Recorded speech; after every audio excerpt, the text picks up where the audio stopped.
Lucas actually makes the characters, their sins visible in their physical appearance. Explain what he does there. As we move on the spectrum, if you will, of the dark side, we begin to see this. Anakin is really probably the best example of this, right? So in Attack of the Clones, when he lets his fear overcome him, as he rushes to fight Count Dooku, well, he gets an arm lopped off, and you're like, oh, well, that stinks.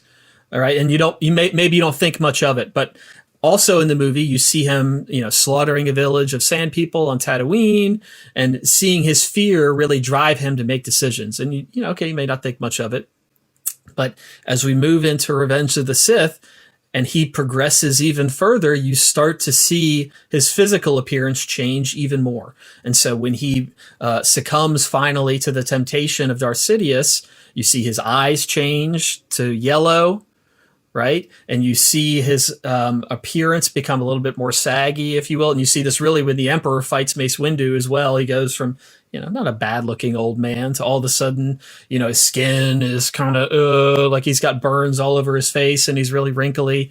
And then finally, when Anakin fights Obi-Wan on the lava planet Mustafar, we finally see the physical transformation to match the moral fall. Right, he loses all the rest of his arms and legs, and then he's basically burned to the point where you can't even recognize him.